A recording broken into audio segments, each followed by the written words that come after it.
আসসালামু আলাইকুম, সবাই কেমন আছেন? আশা করি ভালো আছেন। তো আমিও আল্লাহর রহমতে আপনাদের দোয়া ও ভালোবাসায় অনেক ভালো আছি। তো একটু ঠান্ডা লেগেছিল, মানে কথা বলতে কীরকম সুন্দর হচ্ছে না, কথাটা একদম কীরকম যেন আসছে। আর আমাদের বাসার সামনে একটু ছাদ ঢালাই হচ্ছে, তো আমাদের বাসার সামনে নতুন ফ্ল্যাট করছে, তো ছাদ ঢালাই হচ্ছে, একটু শব্দ আসছে, তো আপনারা কিছু মনে করবেন না।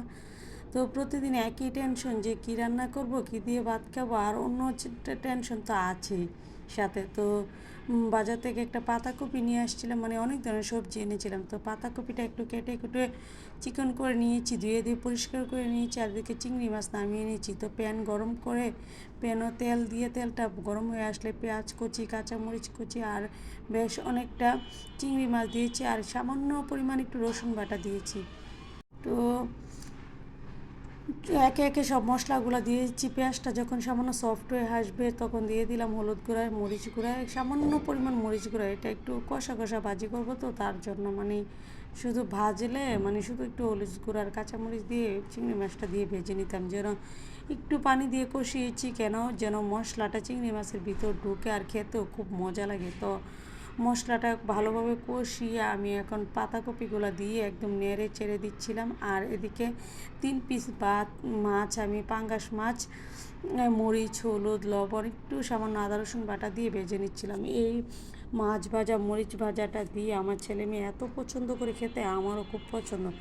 তো আর বাজি হলে সাথে তো কোনো কথাই নেই। তো মাছটা উল্টে পাল্টে একদম মচমচা করে ভেজে নিচ্ছিলাম, আর সাথে মরিচ ভেজে নিচ্ছিলাম। মাছ ভাজার সাথে মরিচ হবে না তার কোনো কথা হয়? তো মরিচ তো বাছতেই হবে। আর মরিচ, কাঁচা মরিচটা আমাদের ঘরে বেশি খাওয়া হয়, মানে জালটা একদম বেশি পছন্দ করে ছেলে মেয়ে।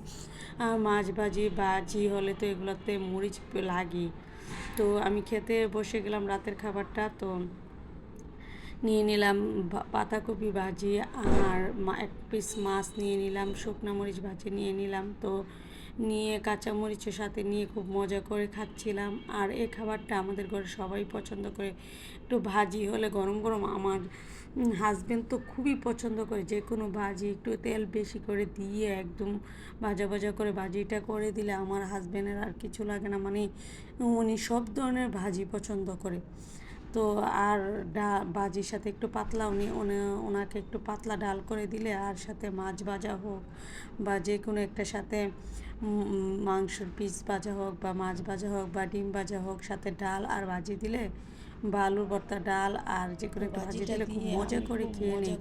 মানে উনি এত ভালো মন্দ খুঁজে না, মানে উনির পছন্দ মতো সিম্পল খাবার দিয়ে খুব মজা করে খেয়ে নেই। তো ছেলে মেয়েগুলো এমনই হয়েছে বাবার মতো। তো ওরাও মানে একটু যে কোনো কিছু রান্না করে দেই না কেন, একটু মজা করে রান্না করে দিলে ওদের পছন্দ হয়ে গেলে শেষ, ওরা এক পদ দিয়ে আপনার খুব তৃপ্তি নিয়ে খেয়ে নেই। তো এটা আমার কাছে ভালোই লাগে। তো মাছটা দিয়েছি, আর এত খুশি হয়েছে, মাছটা ভেজে দিয়েছি আর ভাজিটা করে দিয়েছি। ভাজিতে যেহেতু চিংড়ি মাছ পড়েছে, খুশি তো হবে, কারণ চিংড়ি মাছ ওরা খুব পছন্দ করে। আর বড় একটা পাঙ্গাস মাছ এনেছিলাম নদীর, মানে শীতকালে তো পাঙ্গাস মাছটা একটু জমে যায়, তরকারি রান্নাগুলো তো বেশিরভাগ আমি ভেজে খাওয়ানোর জন্যই এনেছি। তো আমরা তিনজনই মাছ ভাজা পছন্দ করি, যে কোনো ধরনের মাছ, মানে আমাদের পছন্দের মাছ একটু ভাজা হলে, একটু মরিচ ভাজা হলে আমাদের আর কিছু লাগে না। তো মজা করে আমি খেয়ে নিচ্ছিলাম ভাতগুলা। ভাতের সাথে একটু একটু ভাজা মরিচ ভেঙে ভেঙে নিয়েছিলাম, আর নিয়েছিলাম প্রথমে ভাজিটা দিয়ে কাঁচামরিচ দিয়ে খেয়ে নিয়েছিলাম আর কি। তো ভাত খেতে খেতে আমি আমার ভিডিও শেষ করে নিচ্ছিলাম। তো আমার ভিডিও ভালো লাগলে সবাই লাইক কমেন্ট শেয়ার দিয়ে পাশে থাকবেন, আর আমার জন্য সবাই দোয়া করবেন। আপনারা সাপোর্ট না করলে আমি তো ভিডিও ছাড়তে করতাম না। তো সবাই সাপোর্ট করবেন আমাকে, আর ছোট্ট একটি শেয়ার দিয়ে দিবেন আমার ভিডিওতে। তো আমার প্রায় খাওয়া শেষ হয়ে গেছে, তো বাকি ভাতটুকুও খেয়ে নিচ্ছি। একটু ভাজা মরিচটা ভেঙে একদম ডলে নিয়েছি ভাতের সাথে, ঝাল ঝাল করে মাছ দিয়ে খেয়ে নিচ্ছি। তো এভাবে মাছ ভাজা হলে আসলেই কিছু লাগে না। তো মাছ ভাজা একটু খুব মজা লাগে খেতে। তো খেয়ে নিচ্ছিলাম আর কি। তো ভিডিওটা প্রায় শেষ পথে, তো আমি চলে যাচ্ছি। আল্লাহ হাফেজ, আসসালামু আলাইকুম। তো এই তো আমার খাওয়া শেষ।